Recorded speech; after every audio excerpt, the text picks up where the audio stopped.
1971 সালে পাক হানাদার বাহিনী, আমরা তো দেখি নাই, শুনেছি, কালেমা জিজ্ঞেস করতো সবাইকে। শুনছেন এই ঘটনা? বলতো কালেমা বল, যদি বলতে পারতো ছেড়ে দিত। যেহেতু পাকিরা ছিল মুসলমান, হিন্দু ভাইদেরকে ওরা শুট করতো, হিন্দু টের পাইলে গুলি। তো এক বাঙালি মুসলমানকে ধরে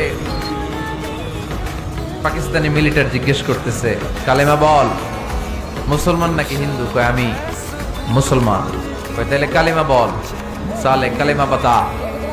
এখন সে ভয়ে এই দোয়া পড়া শুরু করছে। সে পড়তে শুরু করছে, লা ইলাহা ইল্লা আনতা সুবহানাকা ইন্নী কুনতু মিনাজ জালিমিন। পাকিস্তানি কয় সালে ये तो मुसीबत का कलिमा है। মানে বাঙালি এটা তো মুসিবতে বললে পড়ে। বাঙালি কয় হাম তো ভি মুসিবত মে হ্যায়, আমিও তো মুসিবতেই আছি। তুমি বন্দুক মাথার মধ্যে ধরে আমারে কালিমা জিজ্ঞেস করতেছো, আমার কি আর হুশ জ্ঞান আছে? আমি কি পড়তেছি আমি নিজেই জানি না।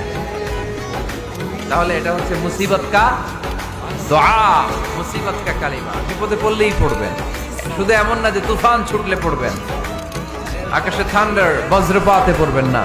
যে কোনো দোয়াতেই লা ইলাহা ইল্লা আনতা সুবহানাকা ইন্নী কুনতু মিনাজ জালিমিন। লা ইলাহা, কোনো মাবুদ নাই, ইলাহা নাই, ইল্লা আনতা, আল্লাহ তুমি ছাড়া কোনো উপাস্য নাই, সুবহানাক, তুমি পবিত্র, ইন্নী কুনতু মিনাজ জালিমিন, আমি জালিমদের অন্তর্ভুক্ত। ঠিক কি না?